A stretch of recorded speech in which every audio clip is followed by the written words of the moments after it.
पिछली बार ताओ ते चिंग पर जो बात हम लोगों ने करी उस पर कई सारे प्रश्न हैं, कुछ छोटे मोटे कन्फ्यूजन हैं, उनको भी हम लोग सॉर्ट आउट करते हैं।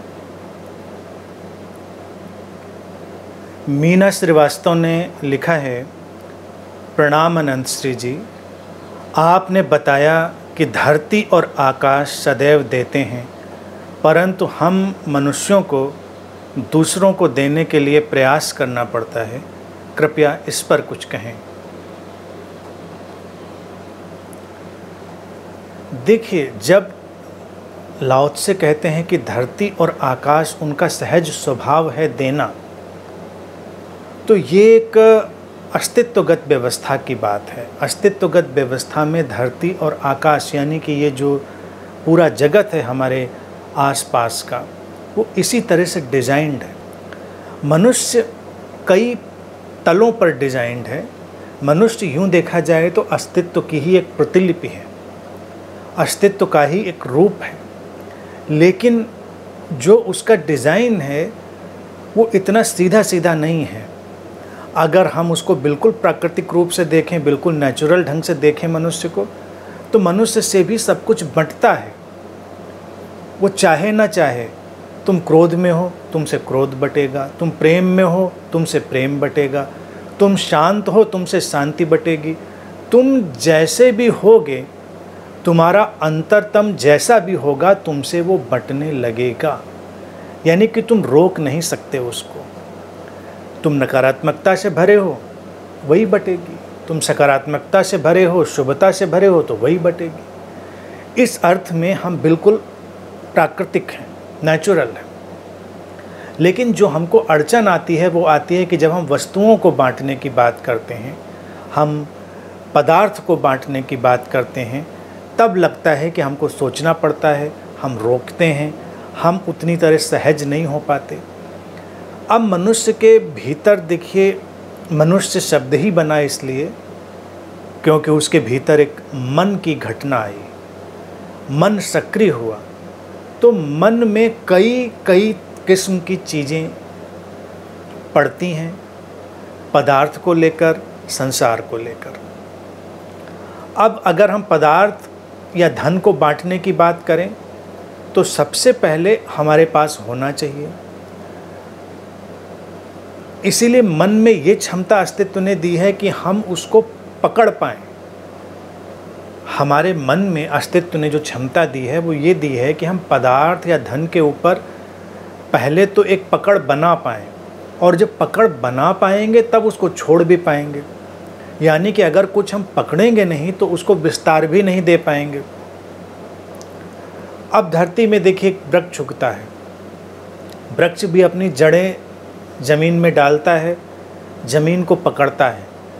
अब अगर हम इसको देखने का नज़रिया केवल बदलें कि ज़मीन ने वृक्ष को पकड़ा है या वृक्ष ने ज़मीन को पकड़ा है, तो ये केवल देखने का एक दृष्टिकोण होगा। वस्तुतः धरती और आकाश की जो बात लाओ त्से ने कर दी है वो एक दूसरे को सहयोग दे रहे हैं। बाकी सब फिर अभिव्यक्ति है, बाकी सब फिर मैनिफेस्टेशन है उस द्वैत का। तो एक अर्थ में देखा जाए कि धरती वृक्ष को आगे जाने में सहयोग दे रही है, उसको पकड़कर। अगर वो उसको पकड़े नहीं, उसकी जड़ों को सहारा नहीं दे, तो वृक्ष ऊपर नहीं जाएगा, वो आगे नहीं बढ़ेगा।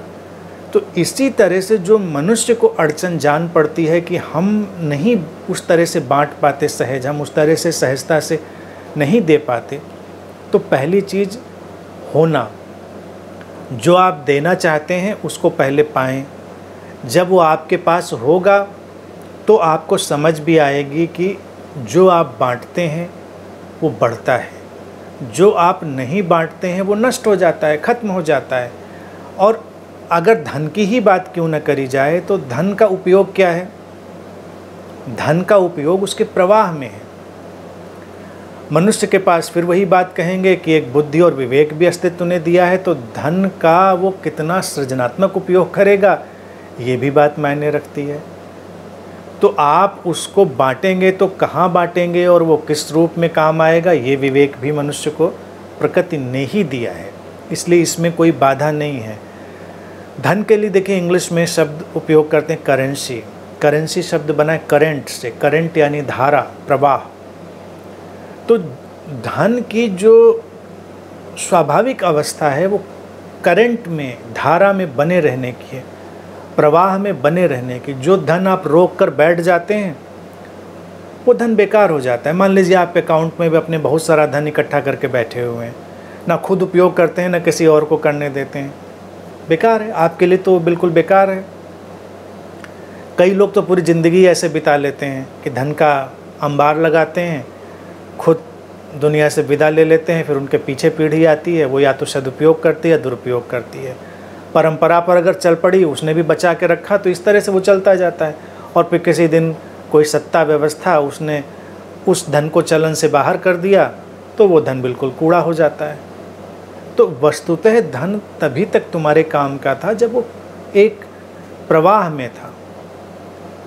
अब ये विवेक हमको लाना है कि जब धन हो तो धन को प्रवाह में लाएं, उसका उपयोग करें, पकड़ के रखने की ज़रूरत नहीं है।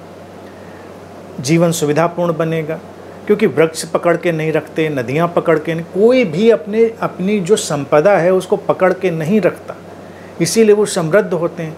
नदी देखो, अगर अपने प्रवाह को रोक ले तो क्या होगी? तालाब बन जाएगी, तालाब सड़ेगा। वृक्ष अपने विकास को रोक ले, मर जाएगा, उसके अंदर से फिर नया जीवन नहीं आएगा, नई कोपले नहीं आएंगे। यही बात हमारे पदार्थों और धन पर भी होती है। आज के वक्त में देखिए, हम इस चीज़ को जानते हैं।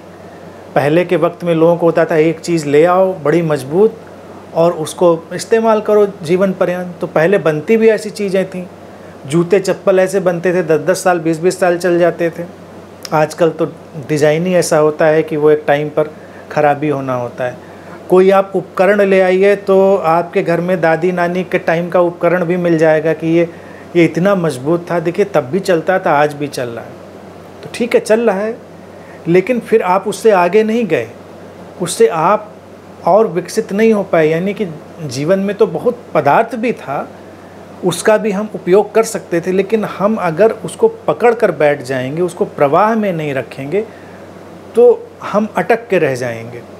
जीवन को सुंदर बनाना है। वस्तुएं, धन, पदार्थ जीवन को केवल सुंदर बनाने के लिए, इससे ज़्यादा उनका कोई उपयोग नहीं। और अगर हमारा जीवन सुंदर नहीं बन रहा है तो उसका क्या उपयोग है? भाई, धन और पदार्थ से हम अपनी सुविधाएं और सहूलियत ही तो पैदा करते हैं, वही नहीं किया तो फिर क्या किया? ये जीवन लेन और देन पर टिका है, गिविंग और रिसीविंग पर टिका है। जो आप दे पाते हैं उसको लेने की क्षमता आप में अंदर बन जाती है, जो आप नहीं दे पाते हैं उसको लेने की क्षमता भी नहीं बनती। तो ये जो लेन और देन का जगत है, गिविंग और रिसीविंग का, जब हम देते हैं तो लेने की क्षमता अपने अंदर बना लेते हैं। दोनों का संतुलन बने रहना आवश्यक है। मनुष्य के अंदर जो ये समझने की, बुद्धि की क्षमता प्रकृति ने दी है, उसका सदुपयोग बेशक करना है। देना हमारा स्वभाव है, लेकिन पदार्थों और वस्तुओं में हमारे अंदर ही वो प्रतिभा है कि हम जीवन को कितना सरल, सहज और सुंदर बनाएंगे, उसमें उसका उपयोग करेंगे। तो ये सब करना है, ये सब हमको सीखना है और एक बार समझ लानी है। अभी मुझसे कुछ वक्त पहले किसी ने एक प्रश्न पूछा था कि उनका बेटा है, तो उसकी माँ ने मुझसे प्रश्न पूछा था। तो माँ का ये कहना था कि मेरा बेटा बहुत सीधा है और जो उसके दोस्त होते हैं उनके साथ अपने खिलौने बांटता है और चीज़ें बांटता है और उनकी चिंता भी नहीं करता, लेकिन उसके दोस्त हैं वो नहीं बांटते हैं। तो उन्होंने मुझसे पूछा कि क्या करना चाहिए, क्या उसको चालाकी सिखाएं या जो उसका इनोसेंस है उसको बना रहने दें? तो मेरा जवाब यही है कि भाई उसका इनोसेंस बना रहने दें और तुम अफोर्ड कर सकते हो। बच्चा खिलौना किस लिए इस्तेमाल कर रहा है? खुश होने के लिए। अगर वो खिलौनों को बांट कर खुश हो रहा है तो इससे अच्छी बात क्या है? अपनी चीज़ें बांट कर खुश हो रहा है। प्राइमरी चीज़ थी खुश होना, वो खुश हो रहा है। बाकी जीवन में वो विकसित होगा तो सीख लेगा, व्यावहारिकता भी सीख लेगा, माँ की चिंता क्या है कंसर्न में समझ सकता हूँ, उसकी चिंता ये होगी कि फिर तो लोग उसको बेवकूफ़ बना लेंगे, मिसयूज़ कर लेंगे।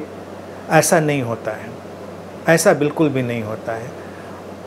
जब कोई इतना पदार्थ के प्रति निष्प्रह, तटस्थ और सहज होता है तो अस्तित्व भी उसके लिए द्वार खोलता है, अस्तित्व भी उसकी सहायता करता है। इसको आप कदम दर कदम देखेंगे। तो बच्चों को भी हमें बांटना सिखाना चाहिए, प्रारंभ से देने की कला उनको सिखानी चाहिए। बच्चों के अंदर क्या है कि एक आसपास के वातावरण से सीख ली गई प्रवृत्ति बन जाती कि वो हर चीज़ पे पकड़ बनाने लगते हैं। तो माँ बाप की जिम्मेदारी है कि उनको सिखाएं, पहले तो परिवार में ही सिखाएं, अपने सिबलिंग्स के साथ सिखाएं, आसपास के लोगों के साथ सिखाएं। तो बच्चे के अंदर ये चीज़ आ जाएगी कि ये जो देना है, बांटना है, ये जीवन का एक हिस्सा है। और जब कोई बांटता है तो लौटकर उस तक सब कुछ आता है। एक बस मंत्र इसमें हमेशा ध्यान रखें, तुम्हारा जीवन तुम्हारी ही अनुगूंज है। जो लाइफ है तुम्हारी, वो तुम्हारा ही एक इको है। तुम जो वहाँ पर डालोगे वही लौट कर तुम तक आएगा। इसलिए जीवन में ये गिविंग और रिसीविंग का जो संतुलन है उसको बनाएं ताकि सारे रास्ते खुले रहें।